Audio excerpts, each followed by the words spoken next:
Leaders from African nations arrived in Russia's St. Petersburg city on Wednesday. They will be attending the second Russia-Africa Forum. The African leaders will meet Russian President Vladimir Putin. A possible return of Russia to the Black Sea grain deal will also likely be discussed. The leaders will also discuss the situation of Russia's ongoing war in Ukraine. Meanwhile, President Putin met Egypt's President Abdel Fatteh Al-Sisi in St. Petersburg on Wednesday. The two leaders met on the sidelines of the Russia-Africa Forum. They vowed to improve cooperation on regional and international issues. The two countries are celebrating the 80th anniversary of their diplomatic relations. North Korea's leader Kim Jong-un met Russia's Defense Minister Sergei Shoigu on Wednesday. During their meeting, Shoigu handed Kim Jong-un a letter from Russian President Vladimir Putin. The two leaders also hailed the relations between North Korea and Russia. Shoigu is leading a Russian delegation to North Korea. They have been invited to attend the Korean War's 70th anniversary in North Korea's capital Pyongyang. Niger's President Mohamed Bazoum was removed from power on Wednesday. His presidential palace was stormed by soldiers from the Niger army in a coup. After taking control, Niger's army has closed its international borders. Meanwhile, protests have erupted in the West African nation. Demonstrators are demanding the release of President Bazoum.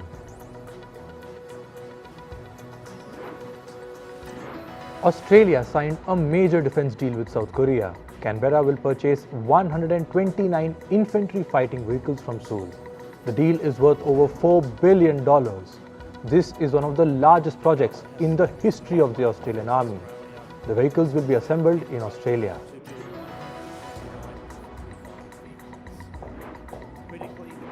US Secretary of State Antony Blinken met New Zealand's Prime Minister Chris Hipkins earlier today. The two leaders discussed increasing cooperation in the Pacific. This comes as the US invited New Zealand to be a part of the AUKUS alliance. AUKUS is a trilateral security pact between US, Australia and the UK. Blinken is on a tour of Pacific nations. He will next visit Australia.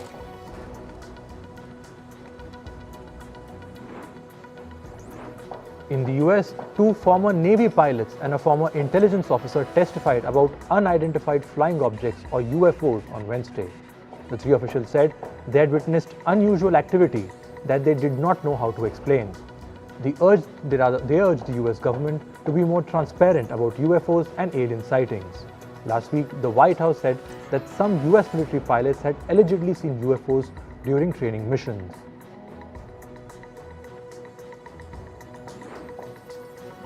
The top portion of a construction crane collapsed in New York City on Wednesday. At least 6 people were injured as the broken crane hit a high-rise building before falling onto the streets during rush hour. New York officials have cordoned off the area for public use. The cause of the crane collapse is still being investigated.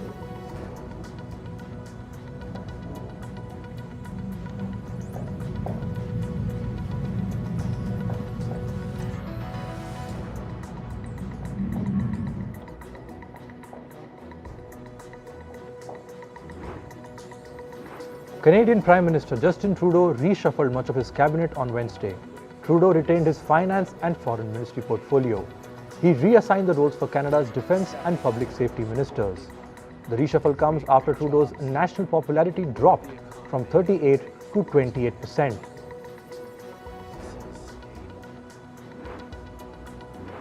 A riot broke out in a prison in Brazil's western town of Rio Branco today. At least 3 people were injured. The riot began after some inmates took 2 police officers as hostage. This is according to government officials. Brazil's armed forces have been deployed in heavy numbers to curb further violence.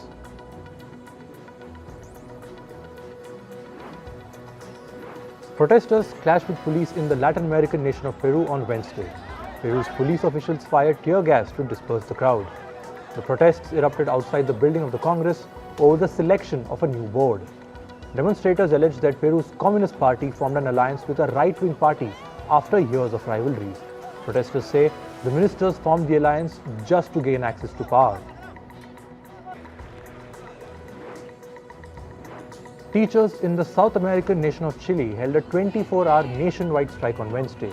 They demanded better working conditions and safer classrooms. They urged the government to pay the debt owed to teachers since the year 1981. Chilean teachers are expected to hold another 48-hour-long strike in August. Moving to climate, the streets of Greek capital Athens have become empty as scorching heatwave continues to grip the country. The daily highest temperature in Athens soared to 43 degrees Celsius. It has forced residents to cut back on outdoor activities. The weather forecast of the Greek Meteorological Service shows that temperature in some parts of the region can even reach 45 degrees Celsius. Summer heat waves have swept the European region. It has sparked wildfires and smashed temperature records. In 2020, Barcelona's local council set up a network of facilities to act as a so-called climate shelters. This included libraries, museums, schools, sports centers and parks. It offers local and easily accessible escape from sizzling temperatures. Temperatures soared to 43 degrees Celsius in part of Turkey's largest city, Istanbul. It marked one of the hottest days of the season. The city's residents have been sweltering this summer. Meanwhile, a fire broke out in a forest in the region. Water-dropping planes, helicopters and firefighters were deployed to fight the fire. Clouds of smoke from wildfires billowed in the countryside of Syria's Mediterranean port city of Latakia. Large areas of the area sweltered under an intense summer heat wave. Firefighters battled to put out blazes across the region. A new footage shows the extent of devastation caused by a wildfire in Sicily. It has turned the hill surrounding the 5th century BC temple of Segesta into ash. The Sicilian archaeological site was temporarily closed to carry out checks for potential damage. The wildfires in Italy's southern island of Sicily have killed 3 elderly people so far. Hundreds of Albanian fighters battled blazes that have raged the country's southern region. Meanwhile, a firefighter helicopter was dropping water over a forest on fire. The firefighters were supported by 102 members of the Albanian armed forces. 11 military vehicles were also deployed in the area.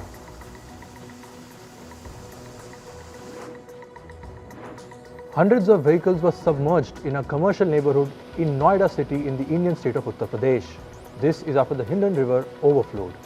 People living near its banks had to move to higher ground. Meanwhile, some of the nearby schools in Noida were shut down.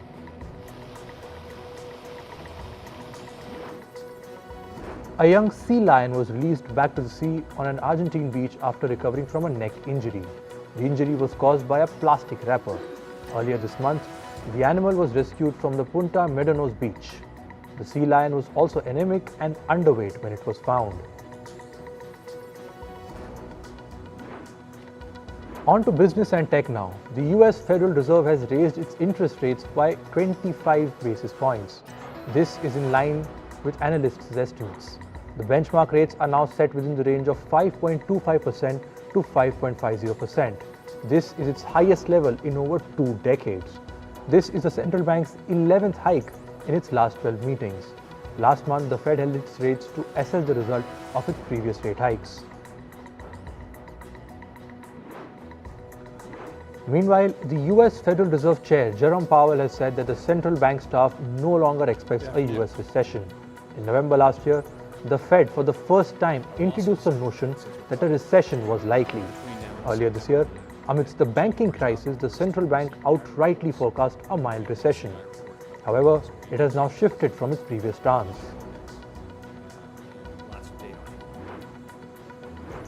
According to reports, the Commonwealth Bank of Australia may cut about 200 jobs. Some of those employees could also be redeployed into some other roles. Last month, CBA's peer Westpac had laid off 300 employees in its consumer and business banking segments. A subsidiary of Taiwanese firm Foxconn is in talks with the Indian state of Tamil Nadu. This is to build a new plant for electronic components in the state. Foxconn Industrial Internet has reportedly shared a plan to invest about $200 million in the facility. Last week, the CEO of FII and other representatives met Tamil Nadu officials to discuss the investment. Payments company MasterCard has moved to ban transactions related to marijuana made through its debit cards in the US. The company has asked financial institutions to stop allowing such payments. Using marijuana is illegal at the federal level in the country. However, several states have legalized it for medicinal and recreational usage. Cryptocurrency exchange Binance has withdrawn its application for a crypto license in Germany. Earlier, German regulators had reportedly told the company they would not grant it a crypto custody license. The company and its CEO, Changpeng Zhao, have been under pressure since last month. This is ever since US regulators sued Binance for operating a quote-unquote web of deception. Canada's financial regulator has proposed changes to its capital and liquidity approach to crypto assets. It has proposed two draft guidelines. One is for federally regulated institutions like banks and credit unions, and the other is for crypto insurers. The proposed rules will simplify institutions' approach to perceived crypto risks. It is expected to come into effect in early 2025. A US congressional committee advanced a bill on Wednesday. The bill aims to develop a regulatory framework for cryptocurrencies. If successful, the new bill will be a milestone for the Capitol Hill in its efforts to codify federal oversight for the crypto industry. The crypto industry has been in the regulatory crosshairs since the collapse of major firms like FTX last year. A US judge has said he will consider jailing Sam Bankman-Fried ahead of his trial. His bail conditions have also been tightened. The judge has restricted Bankman-Fried's ability to communicate publicly. He has been accused of crossing a line by sharing his former romantic partner Caroline Ellison's personal writings with a reporter. Prosecutors say this is his second instance of witness tampering. Sam Bankman-Fried was the founder of the fallen crypto firm FTX.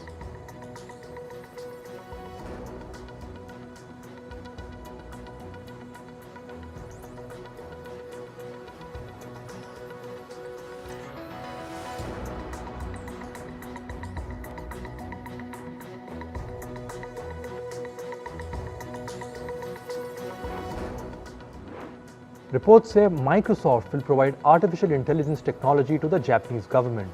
Japan's digital agency will use the technology developed by Microsoft-backed startup OpenAI. It will be made available on a trial basis from the autumn. It will be tested for tasks such as preparing minutes of meetings and analyzing government statistics.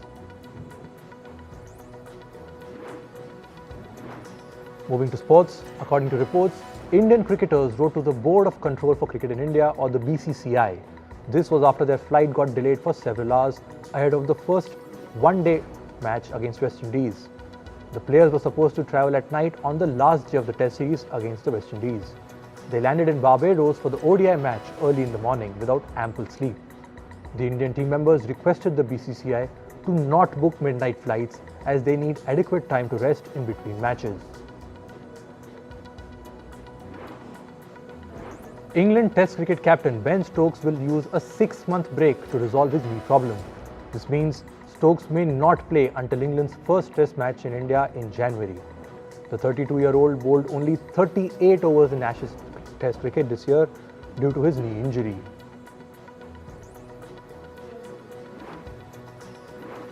In football, the reigning champions US were held to a 1-1 draw by Netherlands in the FIFA Women's World Cup. Lindsey Horan, co-captain of the US team, scored the goal during the second half of the match to level the scoreboard. The Dutch midfielder Jill Roord gave the Netherlands an edge with her goal in the 17th minute. This is the first time the Americans were held in a World Cup draw since 2015.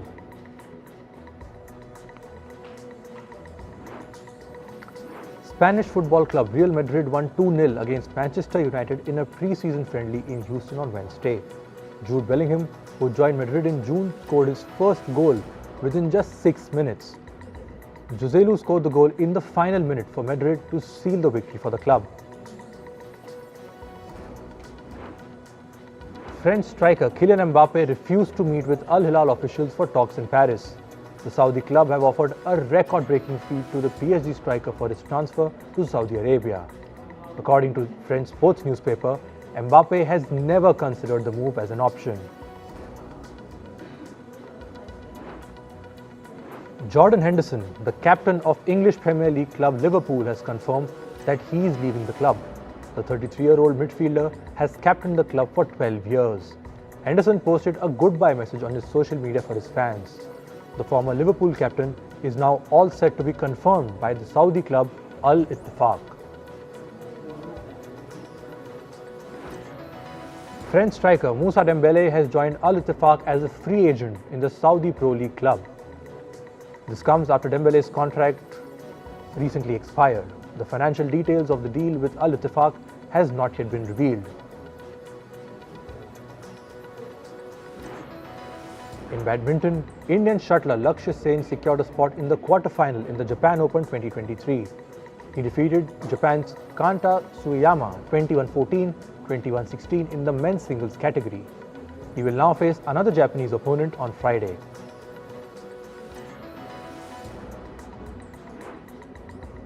Indian badminton players Chirag Shetty and Satvik Sairaj Rankireddy entered the quarter-final in the Japan Open.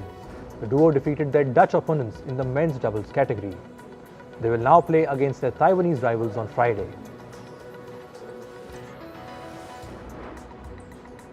In Formula 1, all 10 current Formula 1 teams will have one chosen driver and have their livery on a car racing in the all-female F1 Academy series from 2024. Susie Wolff, F1 Academy's managing director, called it a landmark moment for the female racers. Only the US Grand Prix is hosting an F1 Academy race this year in October. The F1 Academy is an all-female single-seater racing championship founded by Formula 1 and currently has 5 teams. In entertainment, American actor Kevin Spacey has been found not guilty on all the sexual offensive charges. The actor was facing 9 charges of sexual misconduct. The incidents allegedly took place between the year 2004 and 2013. The survivors of sexual misconduct called Spacey a sexual bully and a predator.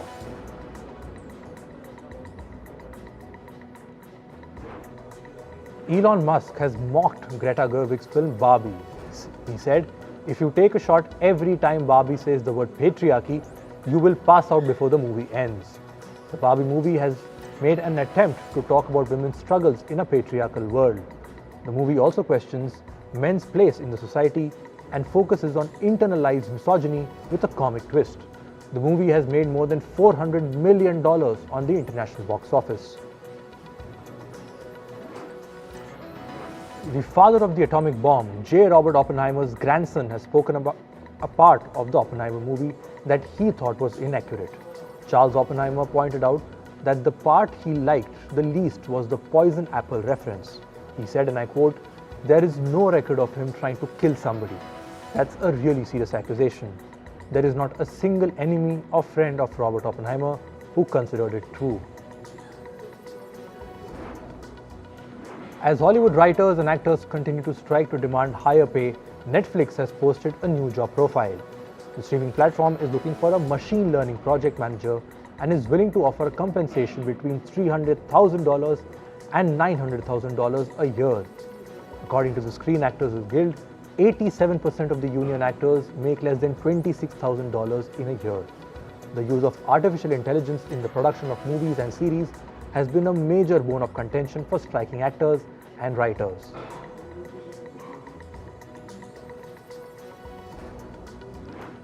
Paramount Pictures and Nickelodeon Movies are working on a sequel of Teenage Mutant Ninja Turtles Militant Mayhem. A 2-season series has been planned which will be a bridge between the films. Movie makers say that Ninja Turtles Leo, Raph, Donnie and Mikey will be challenged like never before. Japanese singer Shinjiro Ate has announced that he is gay. The J-pop singer came out as a homosexual person while giving an emotional speech at a fan event in Tokyo. The singer said, and I quote, "I respect you and believe you deserve to hear this directly from me. For years I have struggled to accept a part of myself, but now I finally have the courage to open up. In Japan, same-sex marriages are illegal." Singer Beyoncé's mother Tina Knowles and her husband Richard Lawson have separated after 8 years of marriage. Knowles filed for divorce citing irreconcilable differences as the reason for separation. She has also asked the court to restore her name to Celestine Knowles. Tina Knowles and Richard Lawson got married in 2015 after dating for 2 years. American actor Ethan Slater has filed for divorce from his wife Lily Jane after 4 years of marriage. This comes amid rumors that the actor is romantically involved with singer Ariana Grande. This also happened just days after Grande parted ways from her husband Dalton Gomez. Slater and Grande are co-stars from their upcoming movie Wicked. Irish singer and songwriter Sinead OConnor has died at the age of 56. The singer became famous in her mid-20s. She is known for being vocal about her private struggles and her fierce and expressive music. A few years ago, OConnor revealed that she was diagnosed with bipolar disorder. The singer's teenage son died by suicide last year. After this, OConnor tweeted, "No point living without him." And finally, Oscar-winning Hollywood screenwriter Bo Goldman has died at the age of 90. Goldman won Oscars for his scripts in the movies One Flew Over the Cuckoo's Nest and Melvin and Howard. During his long career, Goldman also won New York Film Critics Award, 2 Writers Guild Awards, and 3 Golden Globes.